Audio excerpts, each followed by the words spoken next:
The She's Crafty podcast is sponsored by Barbacoa Apparel. Barbacoa Apparel is a San Antonio-based independent clothing line that caters to Texans and Texans at heart. To buy your Barbacoa Apparel and to find out which events they'll be at next, go to barbacoaapparel.com. You're listening to the She's Crafty podcast, a comedy and craft beer podcast taped in San Antonio, Texas, home of the Alamo, breakfast tacos, and the best craft beer in the Lone Star State. Shut up and sit down.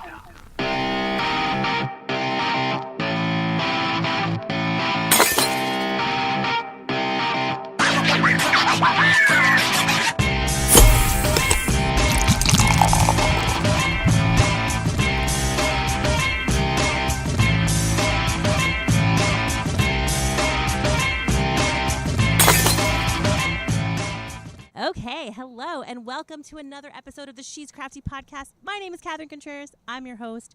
I'm super excited because after many months of planning and missing and planning, we finally have Amy from Independence here. Woo-hoo. Welcome. Thank you. All the way from beautiful Austin, Texas. Well, I'm very, very happy. Thank you for coming. Did you drive in today? I did. You did. Did you work around town today? Actually, I was... You know, it's all about the I-35 hellish corridor, so yeah. I planned it just right. I was going to get her early, and then that means you get here on time. So right, perfect. That worked out perfectly then. And we also have today James from Sixpoints, surprise guest. I'm super excited. Yeah.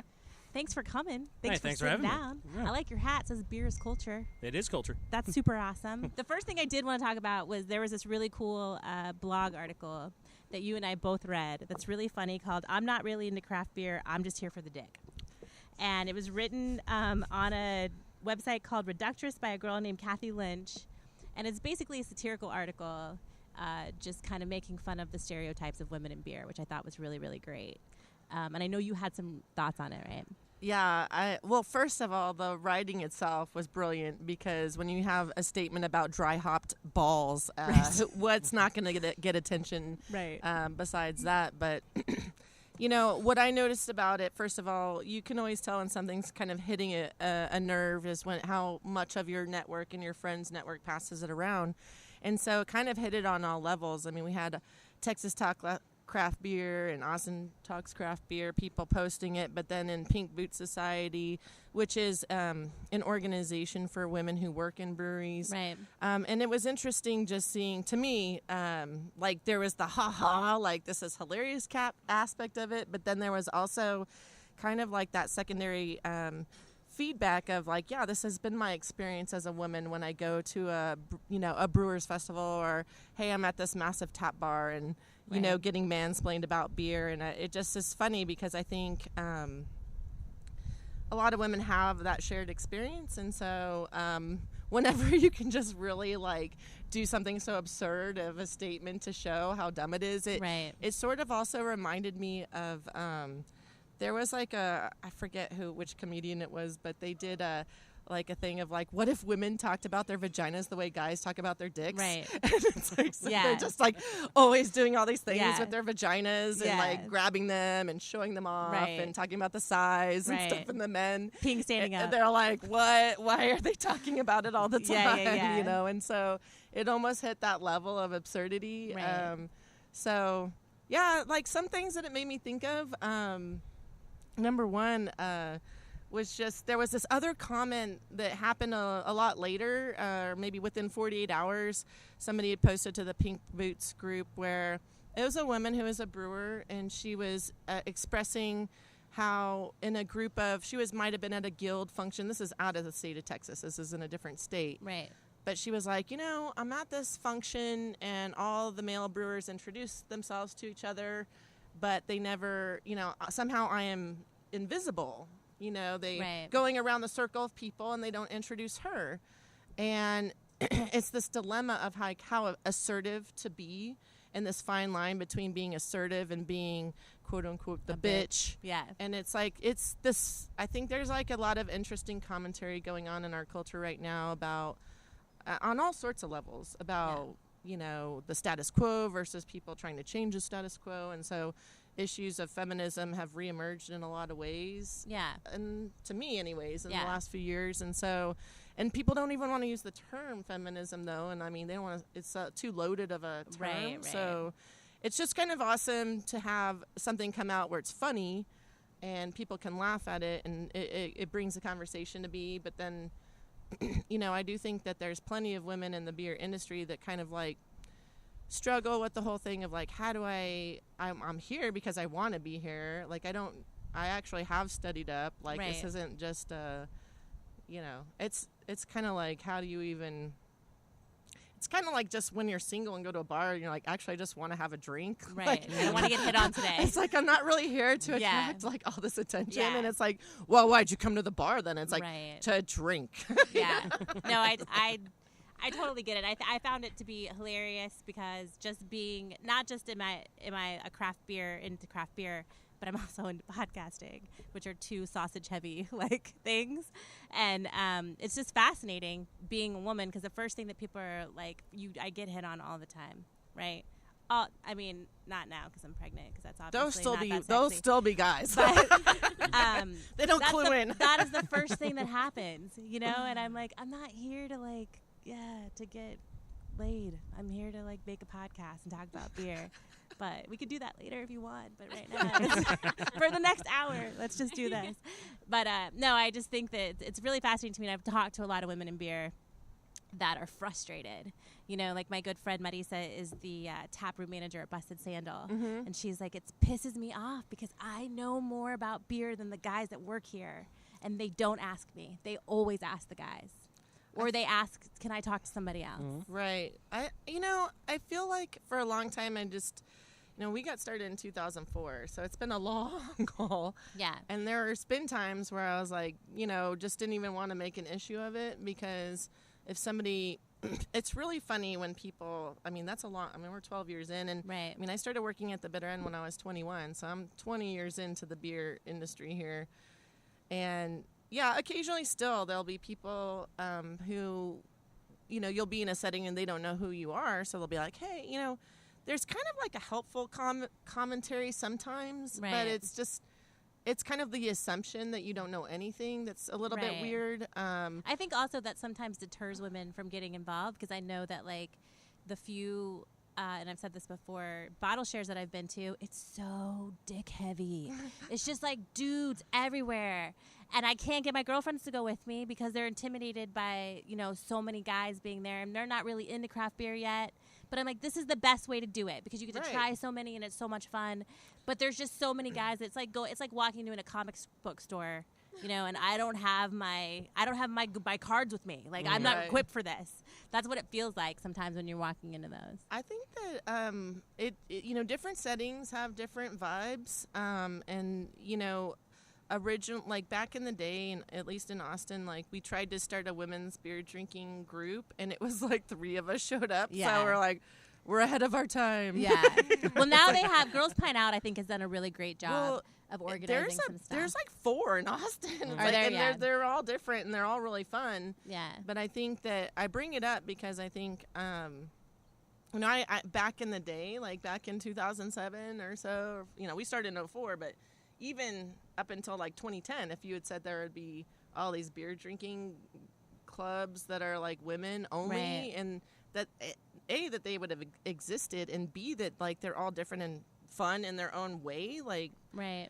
I grew up a tomboy. I grew up with 2 brothers. So and I grew up doing tech work, was originally before I started the brewery. So I was always Yeah. around dudes. Yeah. And so that's just my background. So it never bothered me. But, and actually every once in a while when I'm in an all-female setting, I'm like, oh, No, I know. like I'm not sure I fit in here. No, yeah. But, the thing is, like, so Beer Necessities was one of the first groups I went to in Austin where it was so casual. Like, the lady who started it, this young woman named Sarah, she just was the friendliest person, and she just really liked beer. And it was nothing, there was no knowledge level or aspect to it at all. And it's like, there was all sorts of different women. And Yeah. I was like, this is like the most legit, like, friendly thing that I've been to ever in beer, And so, and people just, the funny part is it's just knowledge through tasting. Yeah. Like, nobody really talked about it that much. Like, every once in a while somebody had a question, you're like,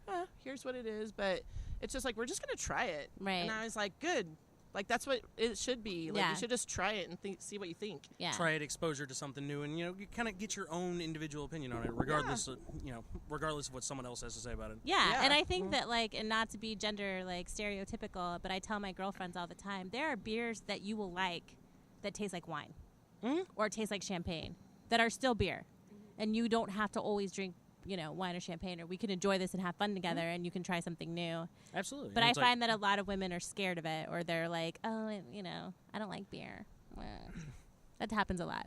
That just means you haven't found a beer you like. That you haven't found one that you like. So Right, I exactly. always say that because, I probably at this point in my lifetime have done maybe 2,000 in-store sampling events at H-E-B or different places. Yeah. And, back in the day, it was kind of a fun game of, like, because when we first started doing those, like, nobody had done beer. Right. Like, so people would come up to you thinking you're doing a wine sampling, and then they come up and they're like, oh, it's beer. Like, I thought it was going to be wine. And so you're like, come on, Is just this live a Michelob little. Ultra? Get outside the box a little bit. It's Sunday. Try something new. You want it.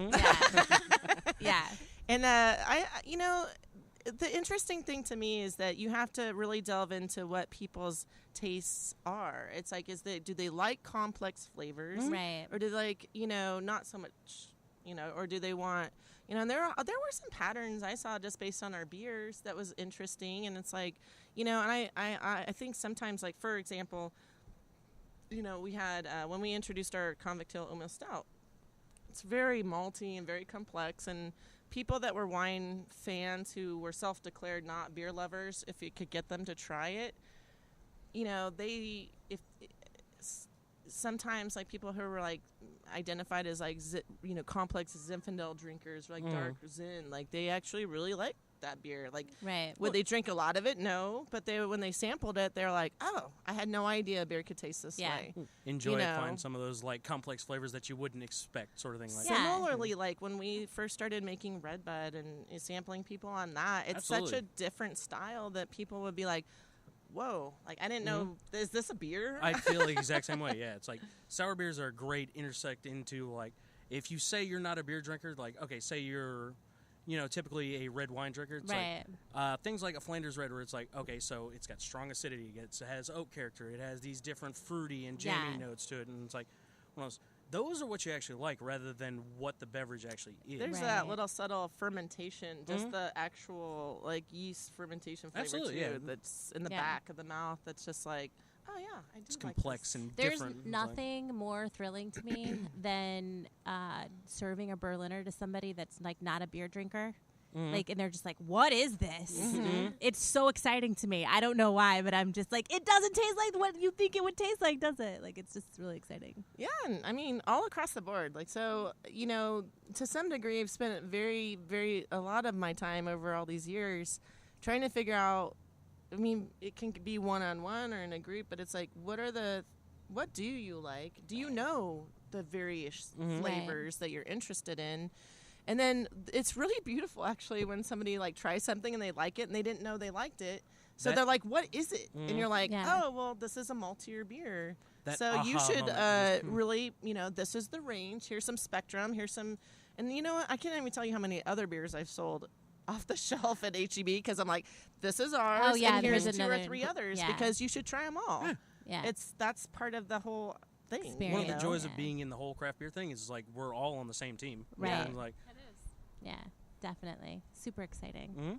And it only gets better every day. Every day.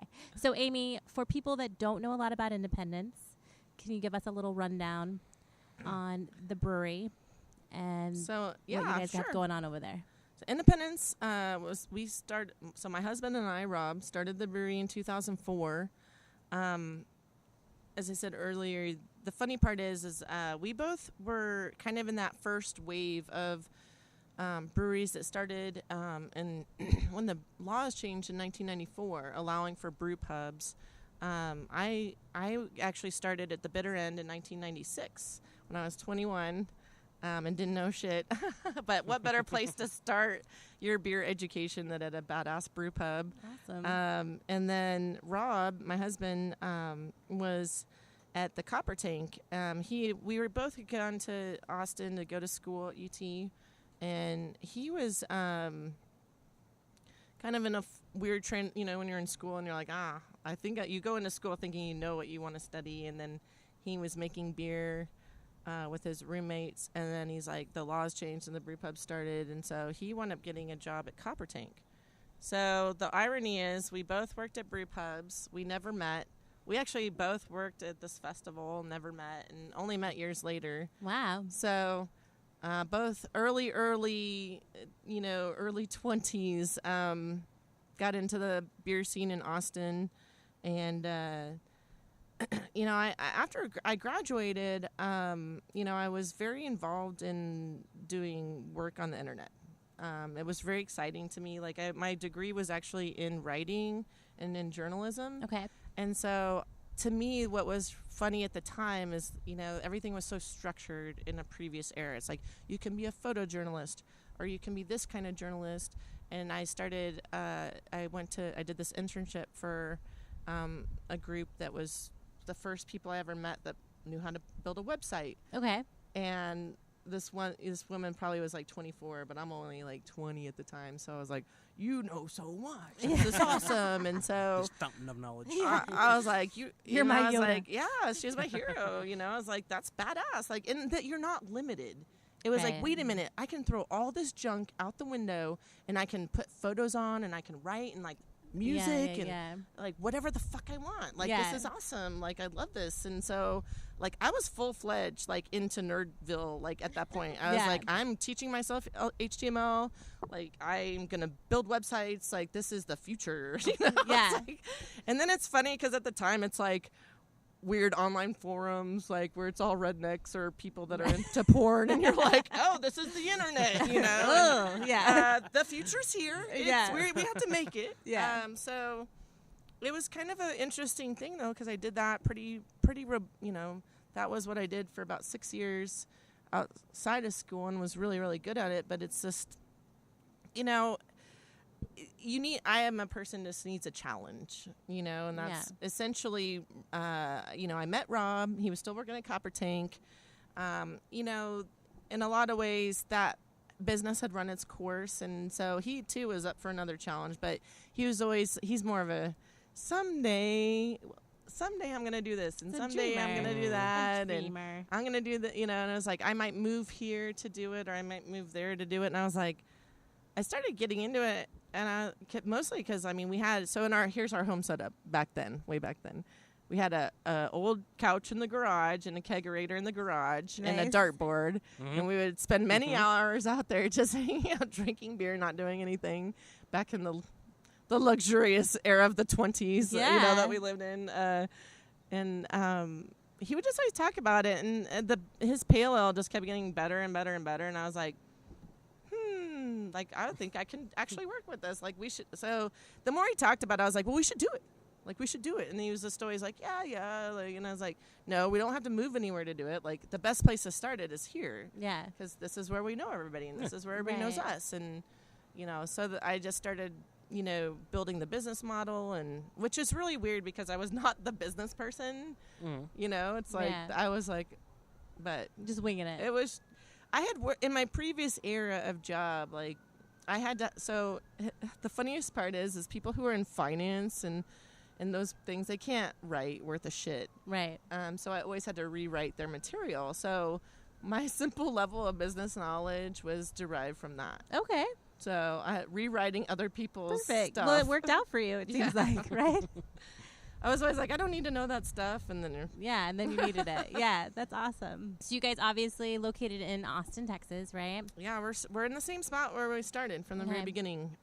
People always ask us that question. So we found a warehouse. Backing up 1 second. I've been working a lot on the ideas, but then we took this pretty epic camping trip through Colorado in around 2001, I guess.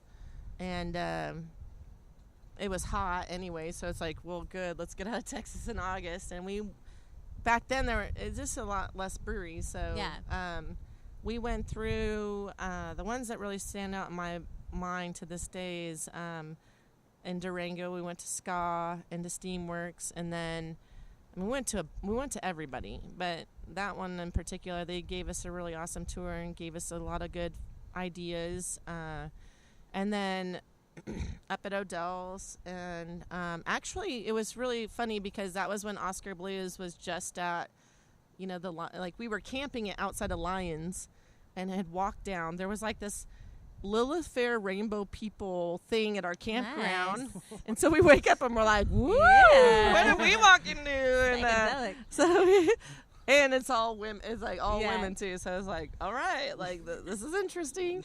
And we walked down to the Oscar Blues Brew Pub and we ended up meeting some. It's funny. There's people who knew Rob from the Copper Tank, and nice.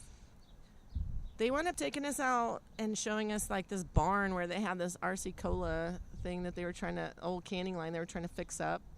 It's like just everything was so like rudimentary in the sense of like, but also you say that and then yet you go to New Belgium and they're already on their second facility and stuff, so it's like a range of success and a range of stages of businesses and people who are just starting out and like almost like our definition of nano now versus so Colorado is a very good place at that time just to go and pick people's brains. And so we did that on that trip, and essentially the laws in Texas were pretty strict back then. So, we really just were like, this is, you could be a brew pub or you could be a production brewery. Right. And there was no in between.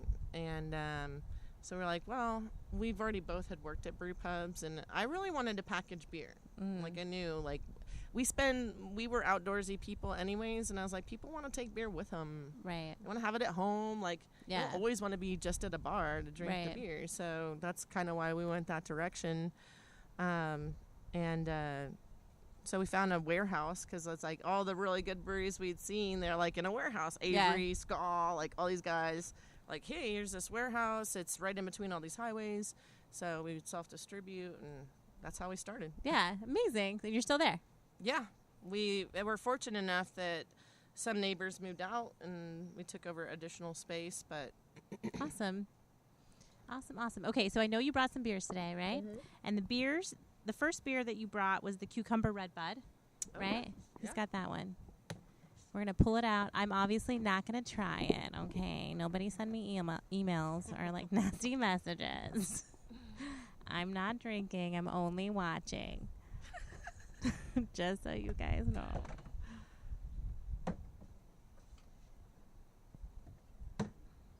So the nice part is they have our regular Red Bud here on draft. Okay, nice. For growler fills, too. Yeah.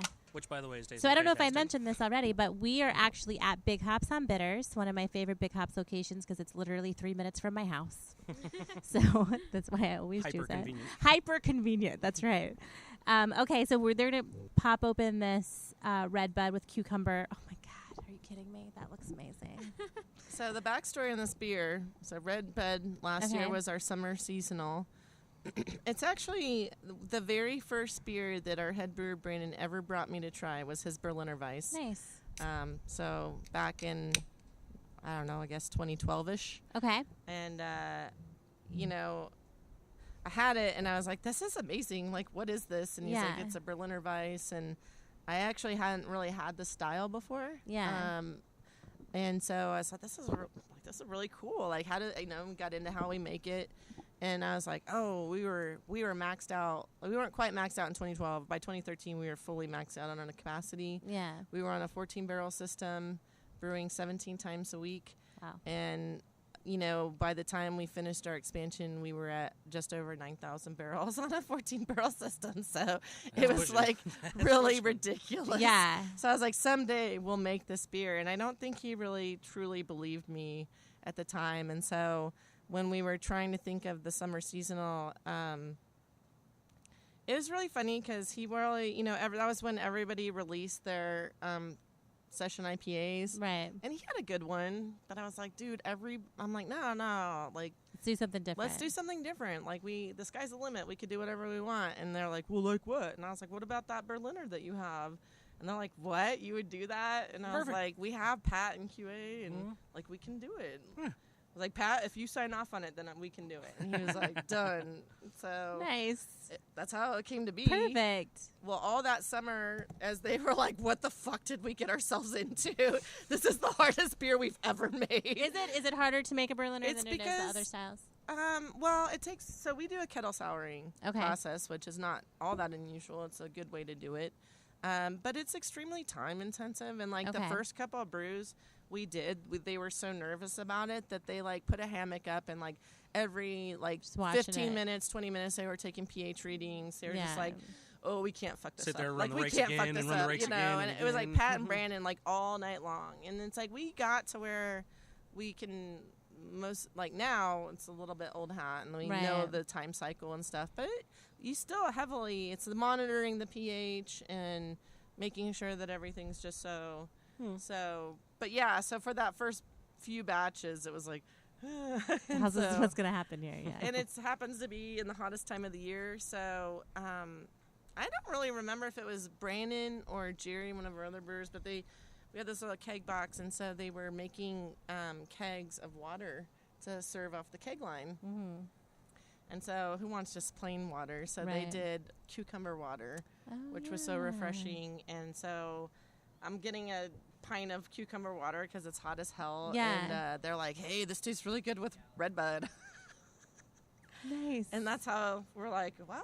That sounds good to me. I got an idea. Hold on. It's perfect because it just the name sounds cooler than how I'm feeling right now. I mean, as far as like summer beers go, like totally killer. Like, completely refreshing. Well, she's pouring it now. We did make kegs of watermelon water too, which is it's delicious. Yeah. But I kind of like in almost like rejection of Ballast Point fruitifying everything. I was like, we're not doing the watermelon. We'll do the cucumber. Yeah. Absolutely not. No watermelon. Well, I mean, it would have been good, but I'm glad we just tried something a little different too because. I mean, there's a lot of people that like that like cucumber water, and then it's like there was like cucumber cocktails and there's all sorts of stuff. So it's just unexpected and fun. And I love it. It pours beautifully. It's beautiful color. So it is like the same base as Redbud. What I like about it is on the aroma, it's kind of weird. You're like, am I smelling cucumbers or am I smelling something else? And it's like, to me, there's this weird. It's a very divisive beer in a lot of ways because people are like, you could say a cucumber or a pickle, and it's like, I could see you know what I mean? Because the souriness, bit of sour, you know. I like it. But what I've experienced myself is as it warms up. So this is pretty cold still. Like it'll be more cucumber. Go for it. Got big hops Rob at the table, just looking on like narco from across the room. Just watching. But yeah, like there's definitely a big cucumber aroma, and then it's like, this cucumber up front. It's not too tart. Like the very first batch we did, in all disclosure, this is the second batch.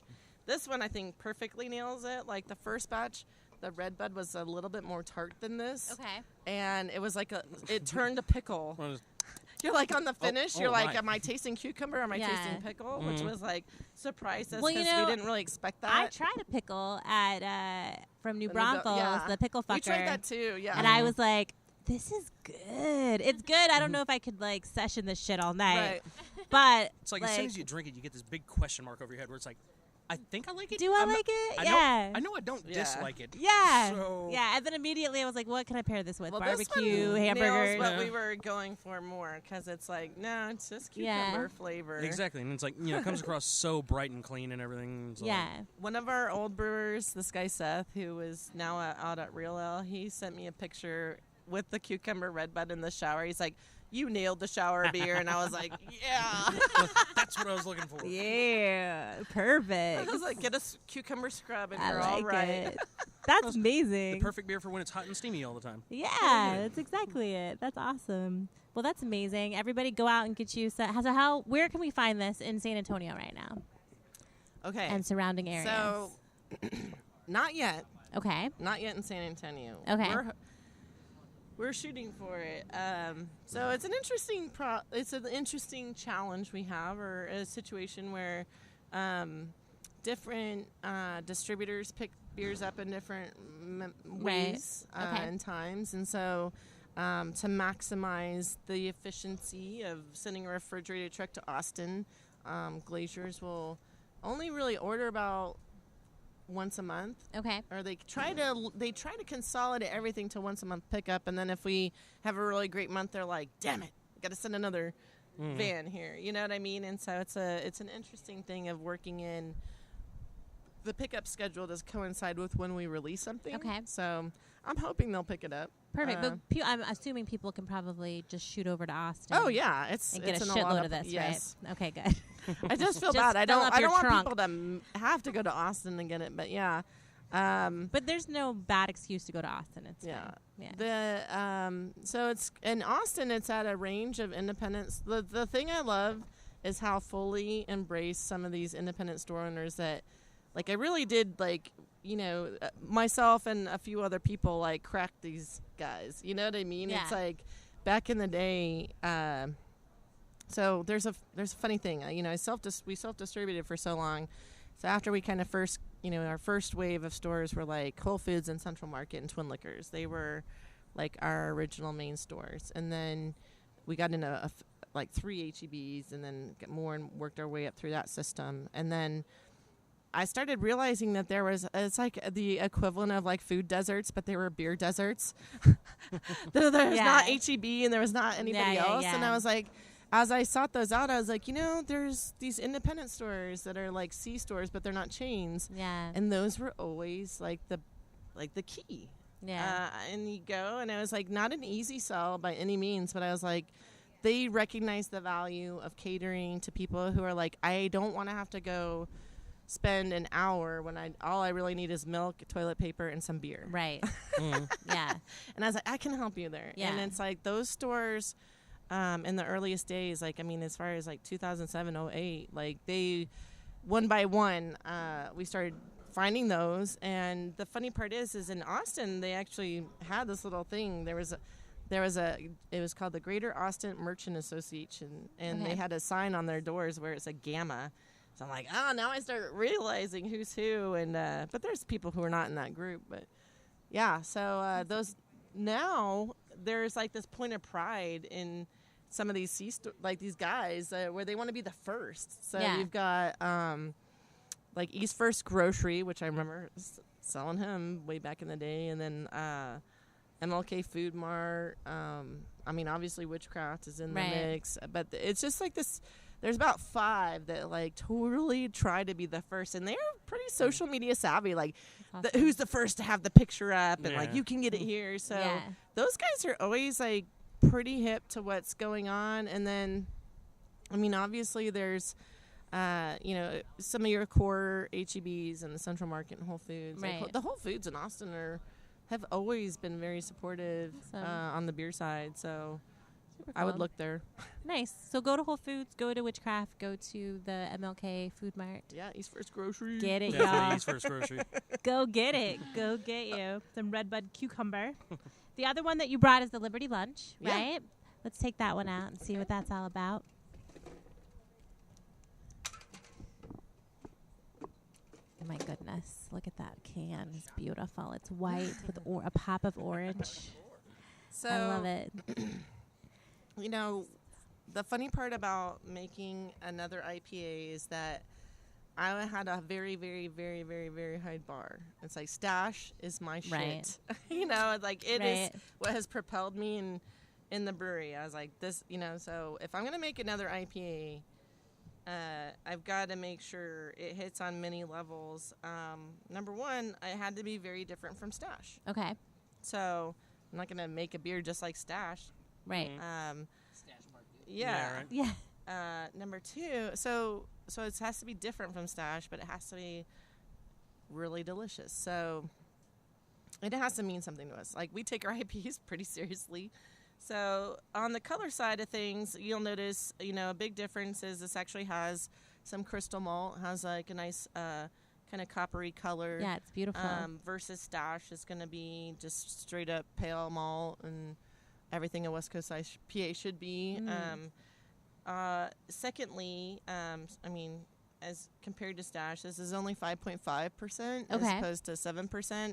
And I'm like, so can worthy. Yes. You absolutely. know, like More sessionable. yeah. And then Shotgun worthy. Did you guys? Is this what you guys just shotgun? Was no, we did something else? 6-point beers. Oh, okay. Okay, we'll get to that in a minute, though. And then why not have the most fun with new hops that we can? Yeah. So we had used Citra, Lemon Drop, and a little bit of Mosaic. And Mosaic's such a powerful hop. It's really light on the Mosaic. Like I think that hop can so dominate. So what we were really after was more of the fruitier qualities of hops. So Citra and Lemon Drop are the predominant flavors. And so what I love about it is, granted, I shouldn't do it out of the can. The aroma out of the can so savvy. That's all right. We're laid back No, here. it's okay. I do know what it's just funny. Like the thing I really love about it is the fruitiness of the beer. And yet still it has a nice, like it's a true hop finish. It's not a fruity finish. So I'm going to have a sip real quick. Of course. Please do. Delicious. Delicious. I'm a big believer in hop or an IPA having a hop finish. Yeah. A hop finish. Yeah, I didn't that's want a a good point. fruity beer. Yeah, Rob says he's a big believer in an IPA having a hop finish. The thing that's, so I feel like this was a beer that Brandon and I talked about for a long time before we even had everything picked out. Like we wanted to have this color, wanted to have a little bit of crystal malt to just be, you know, all those things I just touched on. And we want to be different from Stash. And then the funny part is no matter how many times you talk about it, then when you finally have it, you're like, oh my God, like you totally nailed it. Like, That's how did you awesome. do that? Yeah. I love you. That's amazing. So then it's like time to think of like, how do we come up with something expressive enough to relate to the beer? Market it and brand And the story behind Liberty Lunch is kind of a twofold story that even if you're not from Austin, I think every city in Texas can appreciate, which is, you know, Liberty Lunch was one of the all-time best music venues to ever exist in Austin. Okay. It was actually an old lumber yard that was, thank you, you know, transformed into a music venue. So originally it had no floor, no roof. Probably was the hottest fuck music venue you could ever see a show at. Yeah. You always got sweaty. They did actually manage to inherit somehow or get the roof of Armadillo World headquarters when that place closed. And so it has this immense, incredible legacy, but it has this thing of like, what I love about it and what's emblematic to me is that all sorts of different musicians. They had like a reggae night, and then they might have like these guys who are total punks, and like the Dicks played, and like there was no holds bar when it came to programming, to the crowd. And it's like when I moved to Austin, I was 21 years old. I'm working at the Bitter End. This is like the place where I used to, next door to where I parked my car. It's an open lot. There's Liberty Lunch. I will basically like load up on beers at Bitter End and then walk over there and be like, hey, you know, depending on who was playing, like maybe $5, maybe less, you know, maybe $10 tops, and get into some killer ass show. And it was like at one point though, in that time period, it was like everybody before they became famous, like Nirvana played there, and like it was $10. You know, it was like, I mean, I could list them off. It was just boom, boom, boom, boom. And so what I really respect about it is the inclusivity of the venue, being open to everything and anything, basically not even being full of themselves. And it's like, like it wasn't much, like it was a space, but people loved to go there and had an awesome time. And then there's this second full thing of why I wanted to bring it up. It's like Liberty Lunch just spoke to me because I've always wanted to do a beer label that was about music. Yeah. And like I thought about it for like like that. 2 years. I was like, what is music to me from Austin? Yeah. So Liberty Lunch.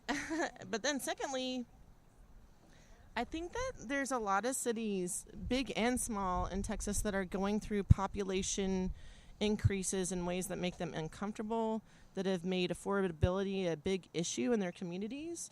And, you know, Liberty Lunch was torn down in 1999 to make room for some corporate headquarters. Yeah. And the beginning of it was the complete transformation of Austin's downtown. And I think that now we're in 2015, 2016, cities like San Antonio, even little towns like Bernie, they are going through big increases in their population, and in neighborhoods are trying to deal with it. And so while Liberty Lunch might have gone through that in 1999, I think we're realizing it. There's been a really huge population increase across the state of Texas for the last 5 years. Yeah. And it's not slowing down. Yeah. And every community is trying to figure it out. And it's like, well, if you got places like Taylor, Texas, and Lockhart struggling with these issues, I mean, San Antonio is going through it. I mean, there's places where, there's traditions and there's people that don't want to be displaced. Right. And so how we deal with that is really important. I agree. So I thought, well, maybe a beer like with a name like Liberty Lunch might be appropriate at this time because everybody's going through it. Awesome.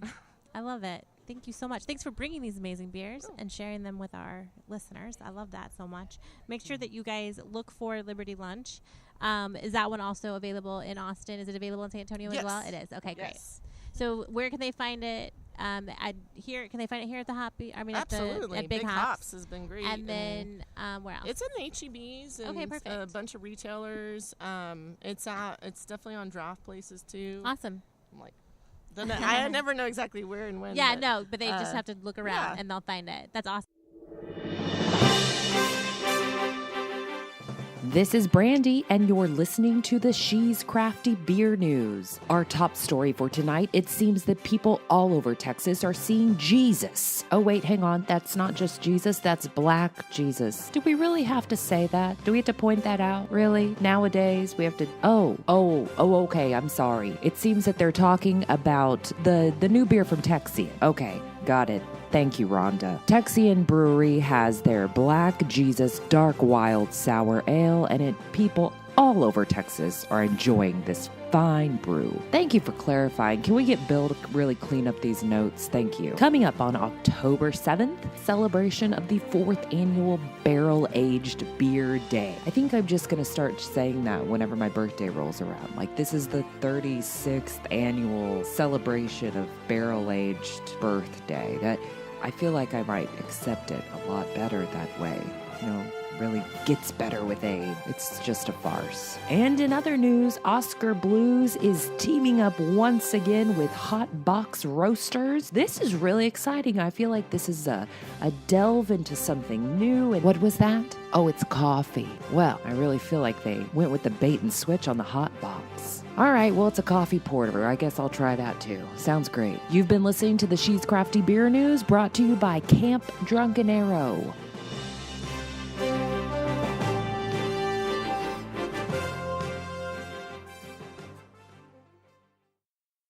The She's Crafty podcast has only one mission, and that is to dominate this planet with a love of craft beer and comedy. You can help us do that by going to iTunes and rating, reviewing, and subscribing to the She's Crafty podcast. The more people that do that, the higher our rankings will get in iTunes, and the more people will listen to us.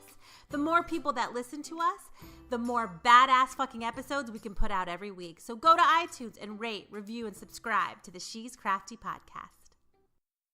So I just want to tell you that there's a group on Facebook called the She's Crafty Beer Nuts group. I've been following. Okay, perfect. I don't know if you saw it today, but I told them that I was coming and doing this taping with you. Nice. Well, I asked for questions, and all I got in return were accolades for you. And I was like, you idiots. Awesome. You idiots. It's not what I asked for. This is a show. No, just kidding. Let me see it. Oh, shucks, guys. Yeah. Jeez.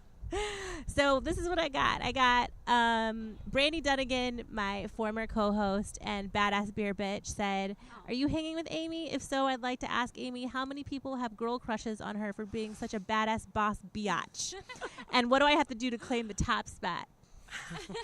Make it good too. Like she'll do anything. I'm telling you. What does she have to do? She wants to claim the top spot of being your biggest fangirl. I think. Ooh. Well, I mean, so I think in classic ways I know for a fact she makes her own destiny, so she should just declare herself it. She's it. She shall be. Once you decree, that is it. Perfect. Jeremy Banis, our good friend that is the co-author of the San Antonio Beer Book, said Amy is so incredibly humble, and the impression about the impression she and her husband have made. So sweet. And he just said, tell Amy hi from me. Oh, that's nice. So nice, right? People love you and shit, which is nice. Nobody ever writes nice things in my own fucking group about me. So thank you, Amy, for driving that shit home. I'm just kidding. I'm kidding. Okay, so now I want to have a little chitty chat with James from Sixpoint. How are you? By all means, doing well. Are you based here in San Antonio, or you're from Austin as well? No, I'm actually based out of Houston. You're based out of Houston. Mm-hmm. That's exciting. So you don't live here. You came from Houston. Absolutely. Right? Oh Came my here gosh. just a couple hours ago, as a matter of fact. My good friend Josh Stewart does a little show there called Inner Brews, and we do another show together called Liquid Lunch. Yeah, Nice. So shout out, Josh. I got one of your assholes on my podcast. You didn't even know it was gonna happen. I'm looking at your tattoo there. It's so awesome. What is that? That was a ridiculous decision one evening. No, it's not. It's the best thing I've ever seen in my life. What does the F stand for? What is that? So that is a Moonanite, a character from an Aqua Teen Hunger Force show. Oh my God. To which the belt is the Foreigner belt of power. So things like they can make someone feel cold as ice or make them hot-blooded. If you and could have see my double face vision. right now. Yeah, that was a... That is amazing balls. It's something. I love it's that. something, all right. I think you ring in everybody with that one, right? You just have to flex. That's just, well, it's so brightly colored. Start Yeah, getting all I love around. it. It's so brightly colored. I love it so much. So tell me about Sixpoint and what you guys do over there. I mean, well, so we're based out of Brooklyn, New York. Okay. Kind of done this big resurgence into Texas as of late. And, Nice. We've launched this whole campaign where we're getting beer to the market within effectively close to a week of packaging. Okay. So Fresh. exactly. Wow. Yeah, we have this whole 6 Point Express campaign, and Yeah. basically we had issues in the past with some out of stock things, some out of date deals, to where it's like, well, how can we fix this? How can we turn it into something where it's like, okay, look, we really do want to be here. It's like it's not hard to figure out Texans drink a lot of beer, right? Right. Like that's a pretty easy one to guess. Yeah. So that basically turned into, it's like, what if we could have beer at the bar fresher than the bar or than the brewery that's right down the street? It's like, so Texas. That's a tall challenge. Yeah. Speaking from experience, yeah. So yeah, that's. I mean, the term logistical nightmare has come up a little bit. But, Okay. At the same point, it's like, really want to make that push where it's like, okay, Texas is important to us. It's like, me personally, I wouldn't be here without it. So, definitely enjoying that part. Yeah. But yeah, it's like nice to actually have the beer like taste how it's supposed to, instead of just like, all of our beers being pretty hop forward. It's like all of our core lineup is dry hopped. It's like most of our beers are dry hopped, to be completely honest with you. So start adding age on that, and it isn't quite the same thing that originally was, that it's originally supposed to be. Right. I was actually always really impressed with 6 Points beers, just because I really love hoppy beers. And I was really curious about, it's hard when you don't have the time to invest in researching everything about every brewery. And so I was always really curious about, different breweries when they decide to come to Texas. And some are really well established, and so you already know about them. But 6 Point, to me, like I remember when I saw it, I was like, oh, don't know much about these guys, and so I had to like look it up, so I'll admit I had a very similar experience. And it's like, 6 Point initially being launched in Texas, and where it's like, okay, new brewery, I'm automatically interested, like I gotta go check it out, right?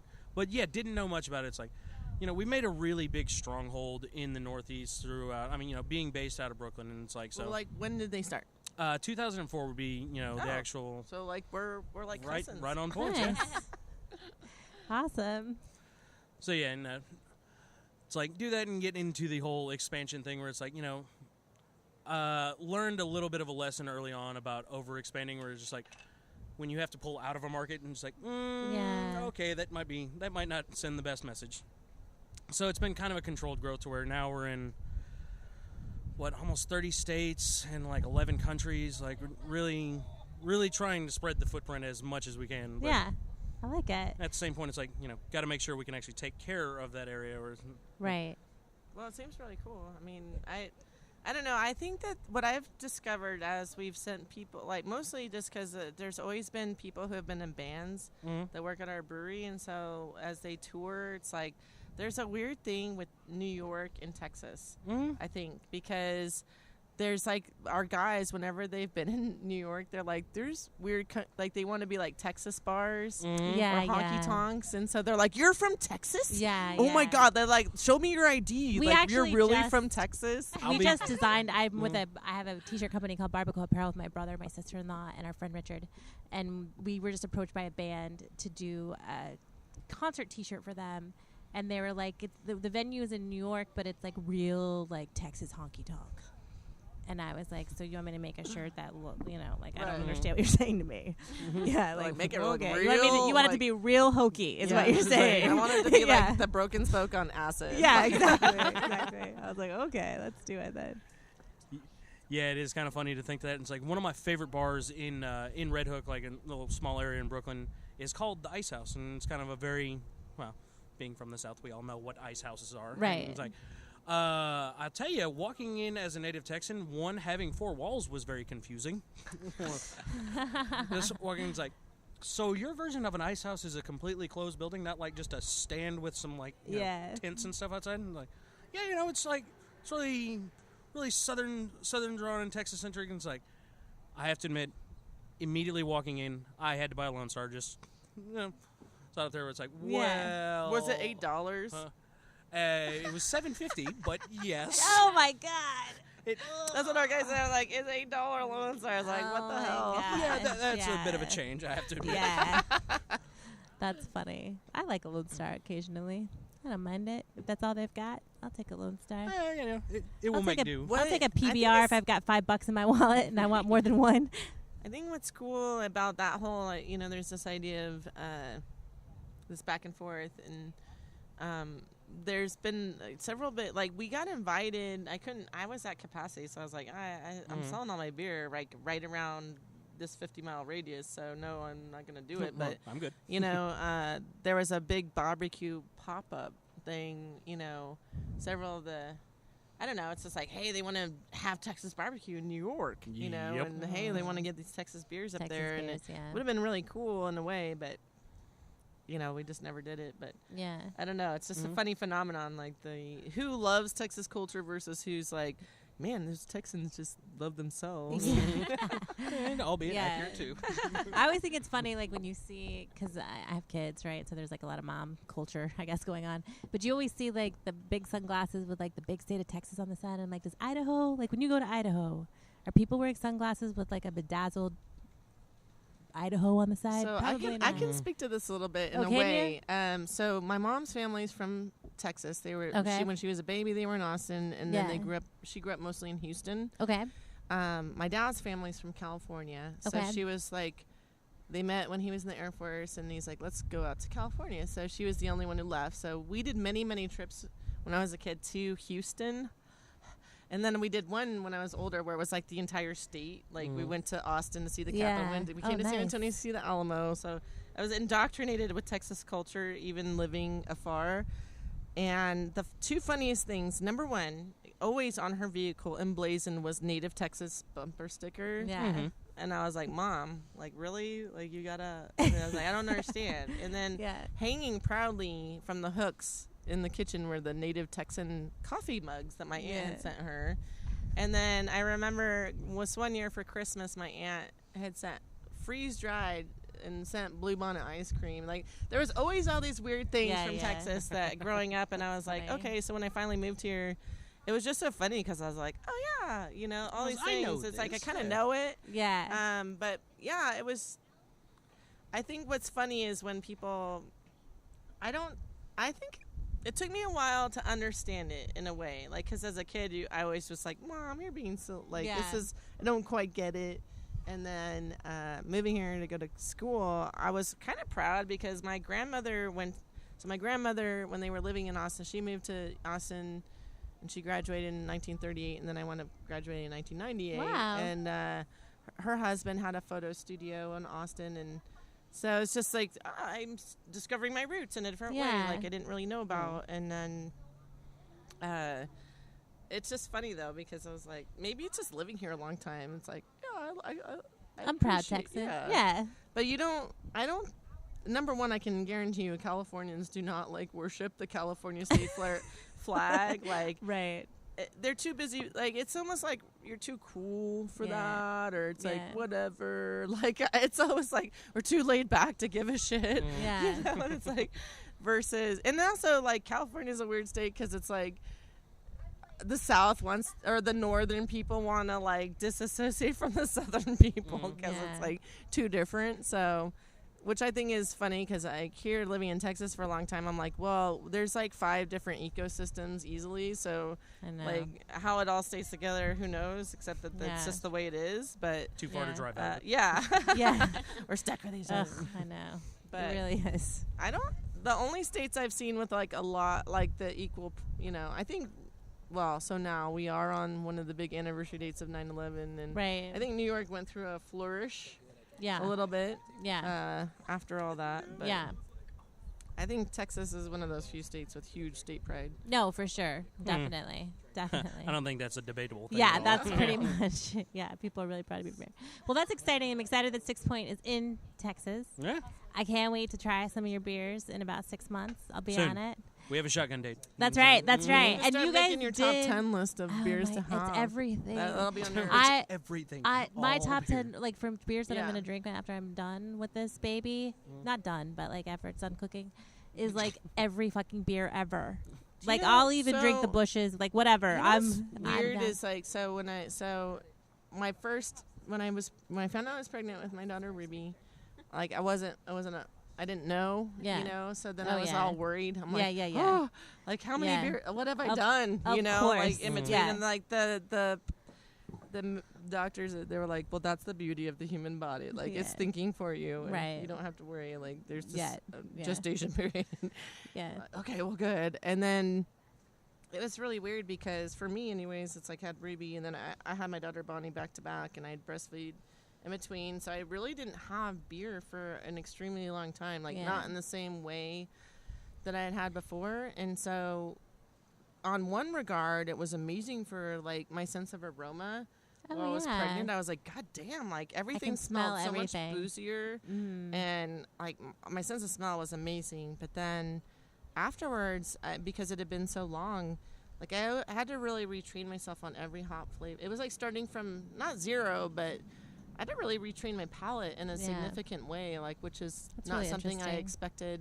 Because I was like, well, wait a minute, if I'm already smelling all this, and that was great. It's gonna taste different. Like, but it just was a factor. And then I really couldn't hang. Like, it took me like a good 2 years. Well, like, I can't hang. I couldn't hang before. That's not. Couldn't, I mean, I know that, but I built up quite the tolerance from 21 to say 35. Yeah, I was super scared. Practice helps a lot. The week before I found out I was pregnant, I really lived it up that weekend before. I had like 3 podcast tapings that weekend, and I'm like, I don't care. I'm not driving, right? Mm-hmm. Let's just keep going. Like the quality of the podcast gets better the more I drink. And then like 3 days later, I was like, oh shit.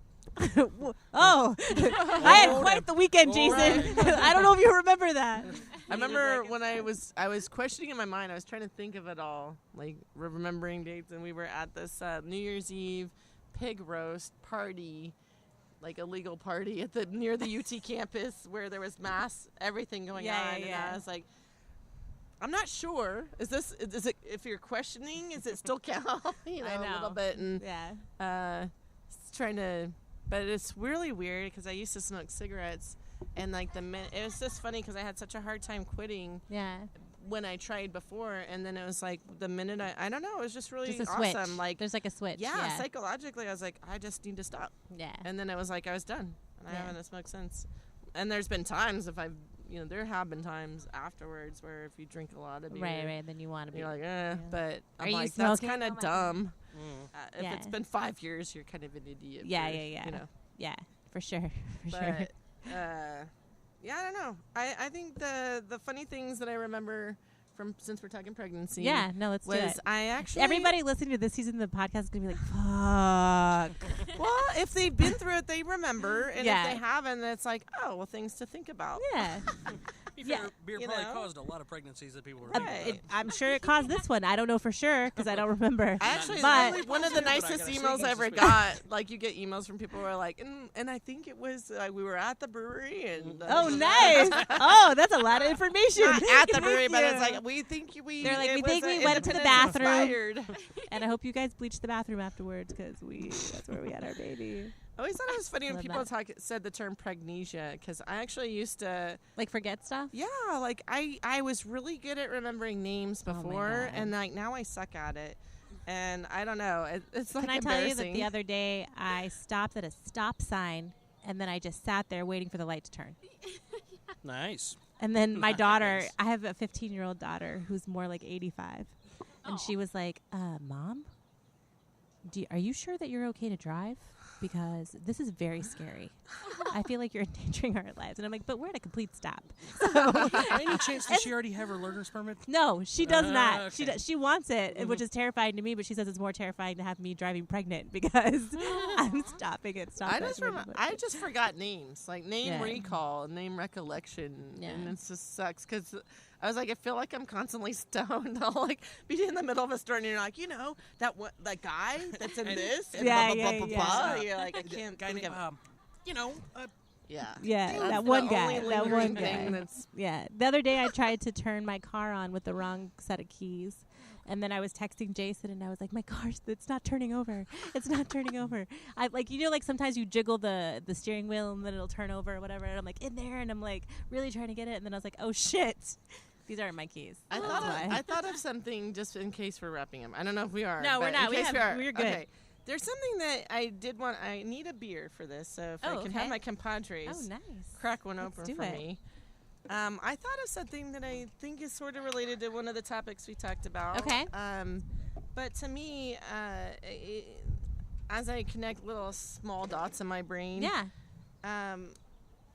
this thing that was the sarcasm and then seeing these other comments, to me, it's like, I think there's a really interesting thing about in the beer community about inclusivity versus exclusivity and being a beer lover, being Right. versus a beer snob. Right. And I think that the commentary, like maybe I'm taking it too far or reading too much into it, but to me, some of the things about that sarcasm that it made me think about could actually be part of that conversation, which Right. is, if you're the way that we approach. So when we first started, there was like this legacy of like Real Ale, Live Oak, and St. Arnold, who were awesome, Yeah. who were my heroes. And, we started about 9 or 10 years after each one of those breweries, or 8 or 9, I guess.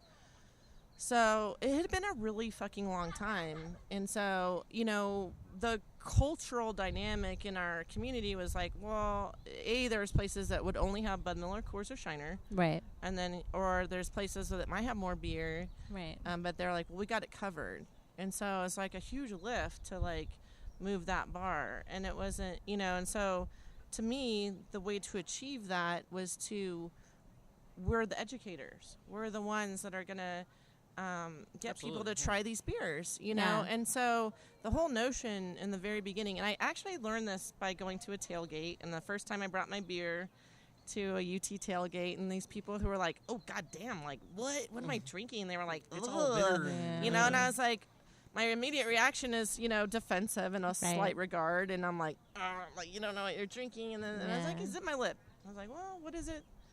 What is it? Like, let's listen and try Right. and figure it out. Like, what are they used to and what do they don't like about it? Yeah. And what might be more appealing to them. And it's like, you're not going to hit it on we're not making mass-produced beers. Right. So that's not what I'm suggesting. Right. And that's not what we're after. But it's like, to be able to go into a place and convert them from a Bud Light, Miller Light, Coors Light, Shiner scenario, it's like, well, first of all, nowadays it's laughable. Do you really need all 3 of those light beers? But there was an era where they're like, yes, I've been convinced, absolutely. They're minusculely different from each other. And so is my approach going to go up to those patrons and be like, you're a dumbass for drinking that. Like, your tastes suck. Like, you don't know shit. Yeah. No. Yeah. Like, that's not how any of us changed anything. Right. And so, agree. like, there's this I might be needing to exaggerate this to make a point. Right. But I think that as we've had this beautiful, like, fruition of so many people creating breweries and so many different opportunities for everybody that there can be this dynamic where there is a little bit of that. I'm just going to be the snobbiest of the snobs and put you down. Yeah. Or, and especially on forums and groups where they're behind a computer screen, they don't actually have to talk to anybody. Right. And so there is that dynamic. But to me, it's just funny because it's like, well, maybe they're not really acknowledging of how they even came to beer, number one. Yeah. Number two, it's like, do you actually just want to hang out with a clone of yourself? Right. Or is it more fun to have a bunch of different people that approach it in different ways? Yeah. And it's absolutely.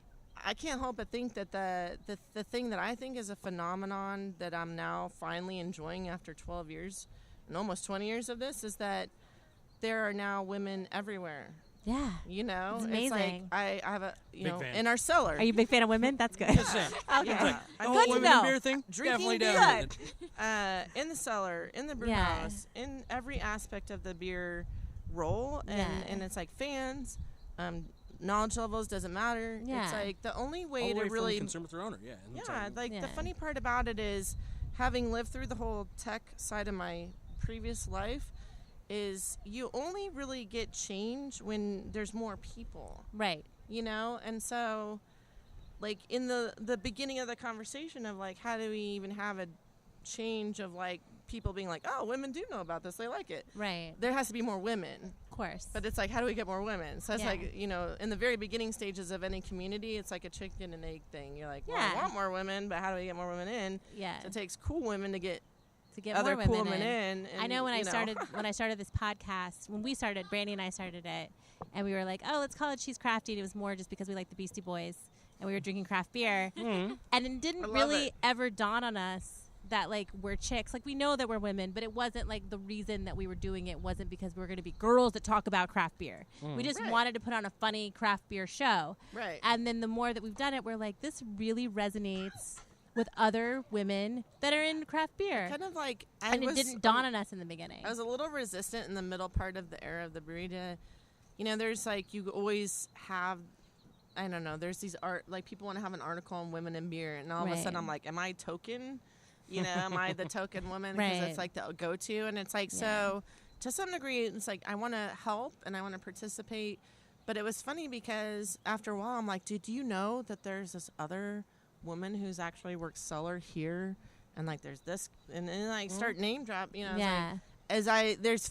for a while I was few and far between, but it's like the more that have come in, and so that has been my take. I kind of shifted, but there was, I guess, in a lot of ways, like in the beginning, like in a lot of fields that are male dominated, it's like you're just trying to be equal, and so then you're like, and you get all wrapped up in that, and it's like actually it's okay to recognize our differences, but then I still think it's also fair to say, no, we should be equal too, you know? So definitely. It's both. I don't know. It's a weird phenomenon. It's a weird line. At the same time, like, I have seen a complete transformation in Austin to where I feel like it's kind of ironic. Like, there's more women beer drinking groups than there are male. Yeah. Now. Yeah. Which is kind of funny because it's like, well, maybe it's just reflective of the social nature or something. I don't know. Yeah, that's really interesting. Yeah, that's awesome. Go girls. Girl power, y'all. Oh, and James. James is here too. Just kidding. Well, he likes women. Yeah, he likes girls. Who doesn't? Who doesn't like women? Fair enough. I'm brewing a little lady right now. You know? Oh. Yeah, it's a girl. We just found out last week. Super exciting. Future in 21 years, craft beer drinker. That's what I always tell my daughter, my 15-year-old. I'm like, when you're 21, then we'll talk. We had my brother-in-law and Rob's brother has our two nieces are the older ones, and then he has a young son, and he was like, they're going to come to you at some point. You come back to us first. Oh, I know. He's like, you're going to be the cool uncle that runs a brewery. I and know. I was like, yes, don't worry. They're going to be like, can you give me some beer?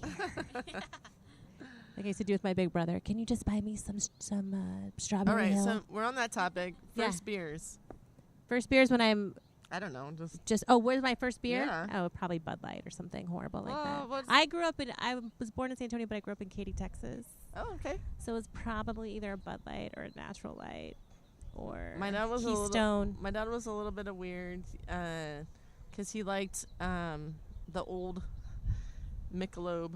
Oh, yeah. He liked, the funny part is he would buy a 6-pack and then it would sit. He would have 1 or 2 and then it would sit in the fridge forever. Yeah. So as a kid, if you stole one, it's like he could tell. Yeah. My grandpa used to only drink Budweiser, and I remember being like maybe 21, 22, obviously not into craft beer yet, just into like anything that was cheap and people handed me. And I remember thinking that the Budweiser was too strong in flavor for me. I think I went through at that age. I went through everything in reverse. In a lot of ways, like the very first, to be honest though, the very first time I ever remember tasting beer, was not a good experience because I was like 4. Oh, yeah. Like that first, like, Yeah. why do people That's drink gross, this? yeah. But then years later, it was funny because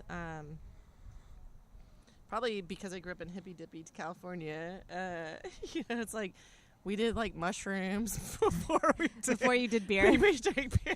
That's like, that makes sense. I was like everything in reverse. That's so. funny. That's awesome. I've What about you, actually- James? What was your first? Dad had really good taste. He did definitely he? was into MGD. Was Oh, definitely. yeah, nice. Let's get something nice and premium. Yeah, I like that. I That- like that. That was definitely my first segue into it. Yeah, I'm super excited because my stepdad now, he started coming to the podcast tapings last year when we first started.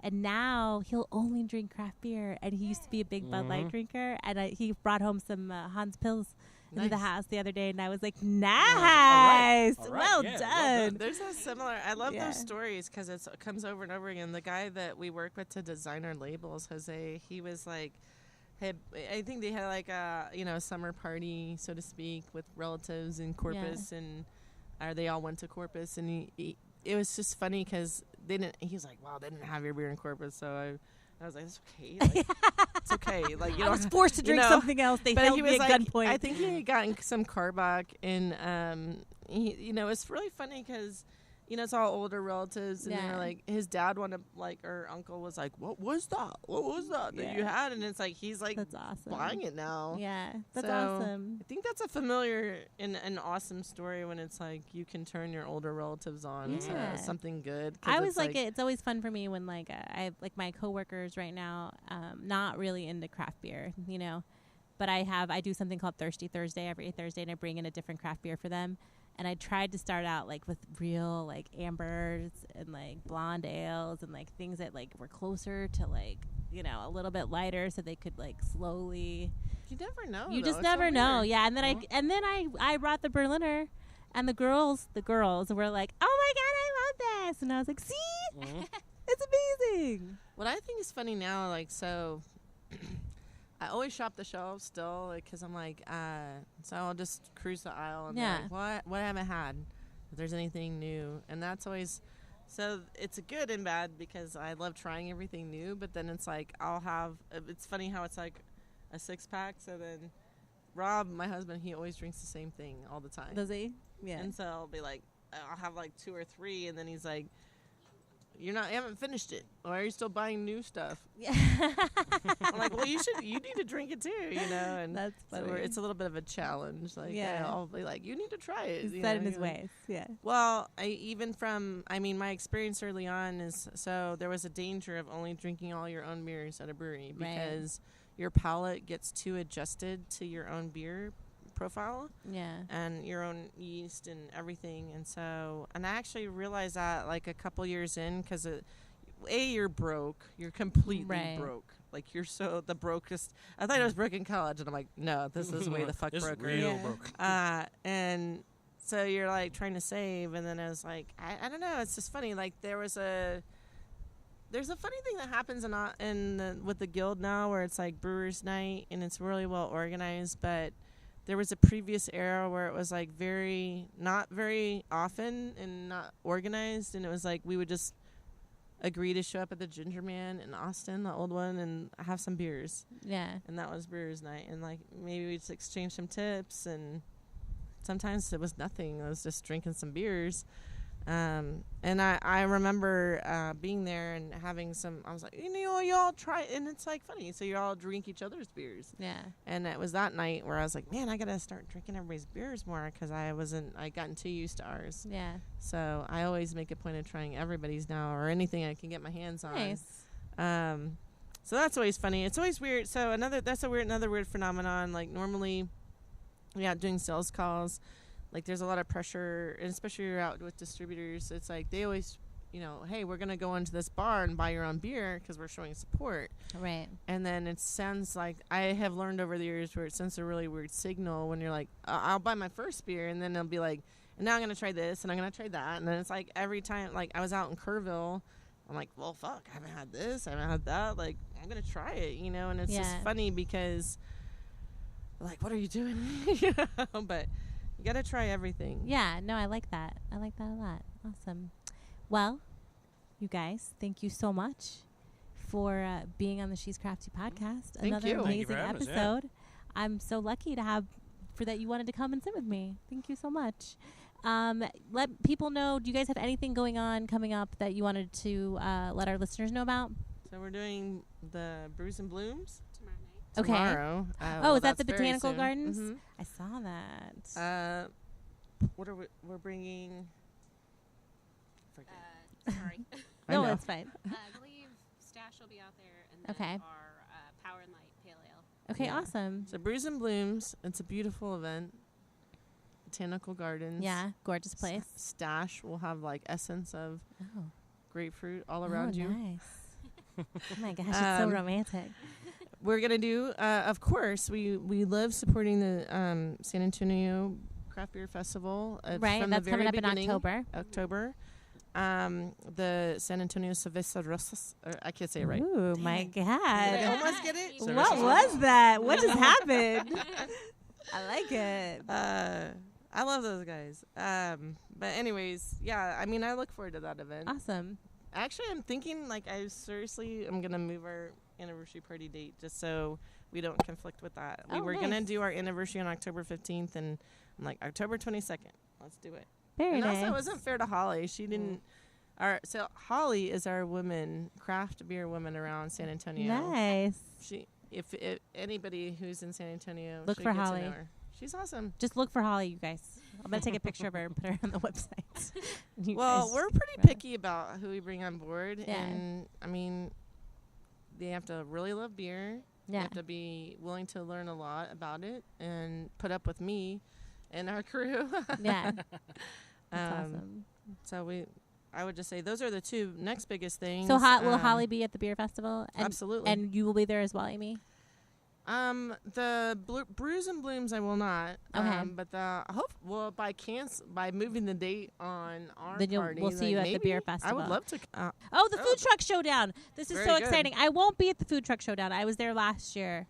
But that is being put on by my sweet cousin at EG Collaboration. Nice. She's doing that. Yeah. Erica. Yeah, Erica's my cousin. What's really cool is not only the showdown itself, but so we were invited, and then by way of our since we were in the same distributor house, we brought in the Ranger Creek guys too.